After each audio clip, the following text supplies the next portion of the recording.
Good day, this is Gary Andrew Clark from JesusIsMyFriend.com Ministries. If you haven't visited the website yet, www.JesusIsMyFriend.com, check it out as soon as you can. It's free to register, and it's turning and developing into a wonderful website.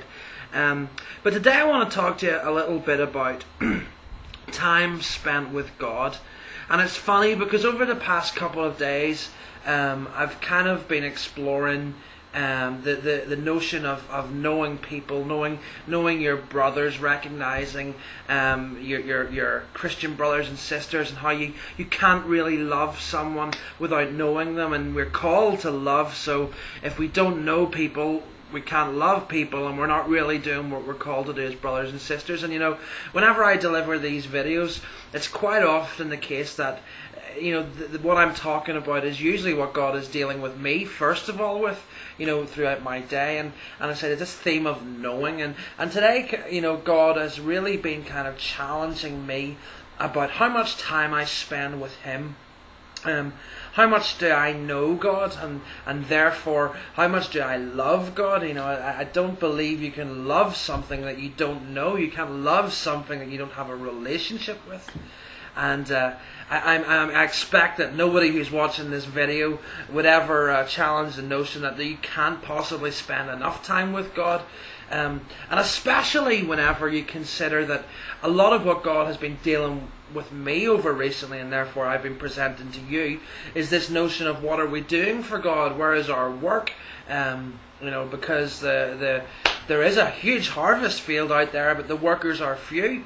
But at the same time, we can't become so focused on what our work is and on what we're doing for the Lord that we neglect to spend time with Him. I know some people would disagree with this particular notion. Even some of my good friends who found this side with me, I know at least one of them disagrees with this, but my personal belief is that we were created purely for relationship and fellowship with God. We were created to commune with Him. And so that being said, it's one thing to be going off and doing work for God. In fact, I think it's necessary, it's vital. It's vital for the sake of the lost and the sick and the wounded.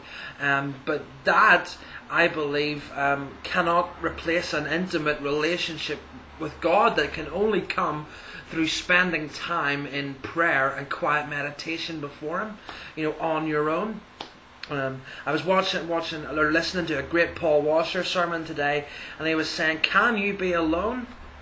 I as a person who loves the Lord, it still astounds me at how hard it can be for me sometimes just to sit in a room, do nothing, watch nothing, listen to nothing, but simply rest myself and come before the Lord.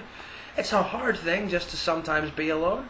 But I was looking, even Jesus Christ. Jesus Christ had 3 years of intense ministry. And in the book of Mark it has an account of a day where Jesus had been ministering all day. And when the sun came down, which at that time in Israel would have been around 6 p.m, they reckon, he had finished his busy day. And then all of a sudden when the sun came down and people had finished their work, all the working people came out to him, and he spent all night ministering. And it comes to a point where it just says that Jesus just left. All the people, there were still people waiting to be ministered to, but he left. He just took himself off, went up to the top of a mountain somewhere, and just spent time with the Father. If Jesus Christ deemed that to be necessary, how much more necessary is it for us? It's a truly incredible thing. I've known so many Christians, and many of whom I really respect.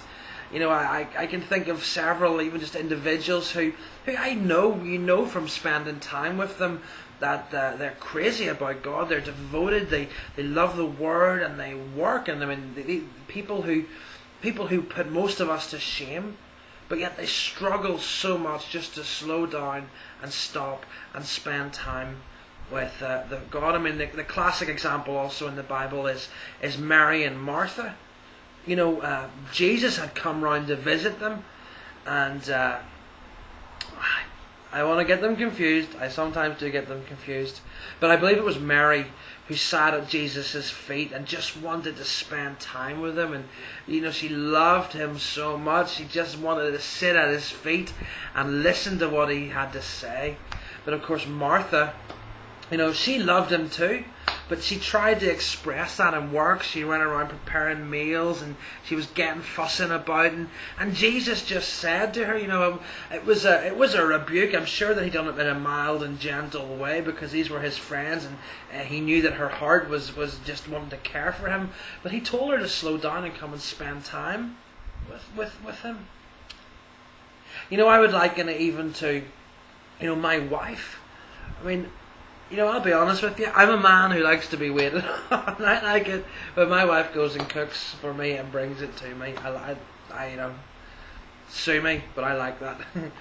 But if all she ever did was work and fuss and never just came and spent time with me when it was just me and her and it was intimate and we were learning about each other still after a year of marriage, if that wasn't there, then all the work would seem kind of hollow. Because I don't want a slave. God doesn't want a slave in us. I believe that He has blessed us for us to bless other people, and He definitely expects us to make disciples of all men and to get out there and get our hands dirty. But at the same time, if that was it, and there was no relationship, if there was no time spent during the day just between us and Him, then it would be kind of a cold thing. We would be like employees of God rather than the sons and the daughters that He died so that we could become. God is a really wonderful God, and I mean, like I said, it's just something that I feel, and I'll hold my hands up. And I can go through a day and be busy and never really occur to me, and even some days I just have a day where I'm doing nothing and I'll be lazy. And I just won't do it, and it's a shocking thing. But today I just made a resolution. I said, Lord, I'm just gonna step back for a while. It wasn't for very long; it was for half an hour, but it was a beautiful time. I can honestly say it was a beautiful time. There were no fireworks. I didn't receive any great revelations from God. I just sat quietly worshiping my Lord. The Bible also talks about a time whenever He's coming back at the end. And people are saying to Jesus, but Jesus, I prophesied in your name, I healed the sick in your name, I done this, I done that. And Jesus just looks at them and says, depart from me, I never knew you. And it's such a harsh, it seems so harsh. But we have to know Him, and He has to know us. And Jesus said, my sheep know my voice. But you can't know His voice unless you spend time with Him. I know I'm starting to sound like a stuck record, but it's a simple point that I'm trying to make. It is a simple point. It should be a basic. I mean, it's Christianity for beginners. You've got to spend time with God. But I know so many people who just don't do it, and I don't do it as anywhere near as much as I should. It has to be part of our daily routine. And don't get me wrong, I pray every day. I talk to the Lord throughout my day. I'm a firm believer that prayer is mostly just conversation between us and our Creator. I can be sitting out in the garden, or I can just be doing anything, and I'll communicate with God throughout the day. But there's something to be said for taking a time that is just set apart, and it's quiet, and you're not doing other things, and your focus is totally on God. So, it's a small challenge to you today. If you're anything like me and this is something that you need to improve, start today. Just say, okay, Lord, here's my time. This is the time where I'm going to turn my phone off. I'm going to turn the music off. I'm going to turn the television off. I'm going to turn the computer off. I'm just going to meet with you. I'm going to listen for your voice. I'm going to give you an opportunity to respond to my prayers. I'm going to give you the silence that is required for you to reply. And I'm going to tell you my heart. I'm going to tell you I love you. And that intimate time with the Lord is where He will get to know you, and you will get to know Him.